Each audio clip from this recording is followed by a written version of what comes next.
Korinto bi aklenklen wulu icho ete keje klenklen kuku ke ashikuku liji nyuma ke kpawo nyumo hefata lo e muchulo e jiwo chi anyemime minye mikenye ayue tamono ngbe chi montamo helo ngbe tamo abifabi ya Kristo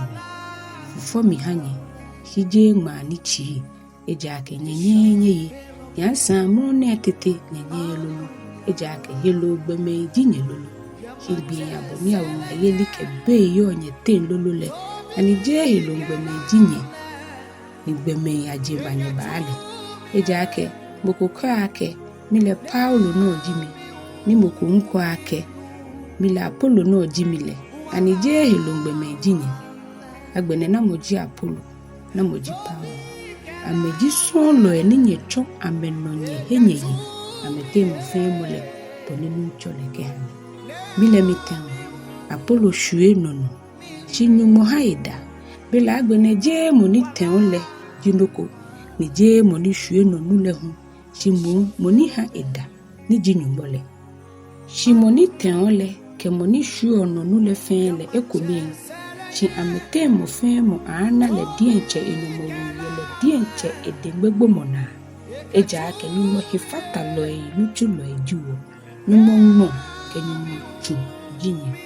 ni mo duro mo ni ke duro mi le na ale mi to shishin ta mo chucha lo ko ni hie yo nga chi mo krokro tran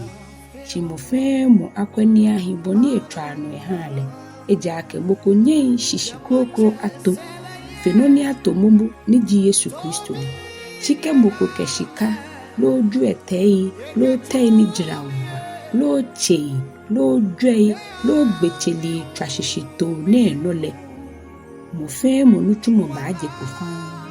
eja ke gbile aji lepo eja ke lamni ejepo ye ni boni mo fe mo nutu mo yole lale baaji lepo ke moko nutu mo ni jino ni etra emanole ahishile na nyomo shike moko nuchumo ahashale enine ba anyeshi shile dienchele ahere eyiwala chinkele tamomoko ni chonlamni aninyele akenyumo solemo tujinye ni nyumbo mumole yonyemle kemoko fite nyumo solemo chule fite monyumo afitele eja akenyumo solemo chule ye kun ni nojinye keye kuku ni jinu make pa ke ashina kokobo ye jenem ni nili boko akala kale dienche keji moko susuo ake nile lojile yenyete ye jenem nile efe kwashia kuni echo nile eja ake jenem nile kwashia ya sande ye mohi eja aka angma ake emu nile loile ye amenga afon lemu ya sa angma ake nchole le nile loi adwemo ile ake yakani no hiwole boko akashon kemi fongbome ani ini fele ninoni Paulo jiu Apollo jiu Kefa jiu Jelen jiu wala jiu bele jiu ni yo ne jiu ni baba le jiu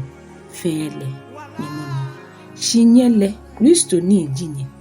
chi Kristo le ningono. Hallelujah. Korinto bi aklenklen wolo icho edwe keje klenklen kuku ke ashikuku meji paani Kristo bofuele bope ni gbemeyin abuwone ake Kristo son lo ikenyo temo sanjile anochuji nupai shino ni ehwe ni atawo ye tuji nupai adenji ake aname ake anokwafu shimile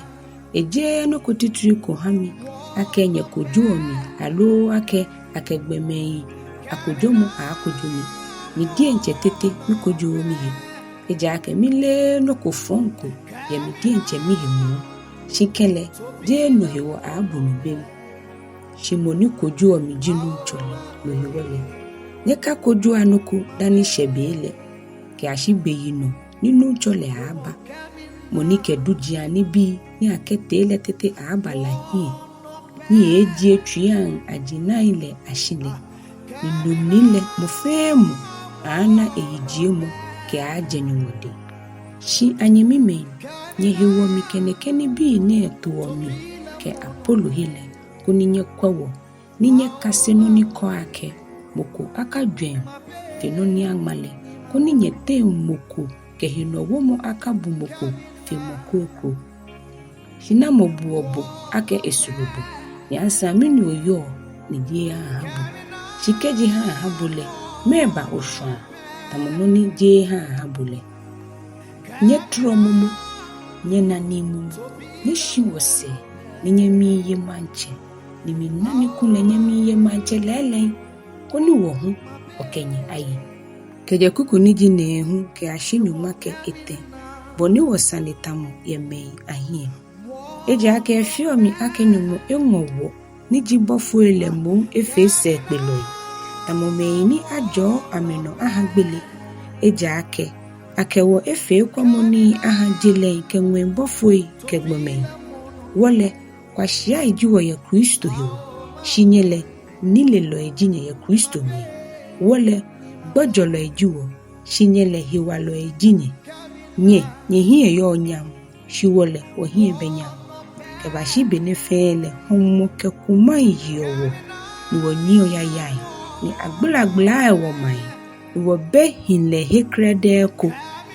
ni wo gbo degbe wo ke wo die nche wo ni jintuoni beni aje o wole wo mi jo beni awa wo yile wo mi onwo beni afiti o wo gbe ile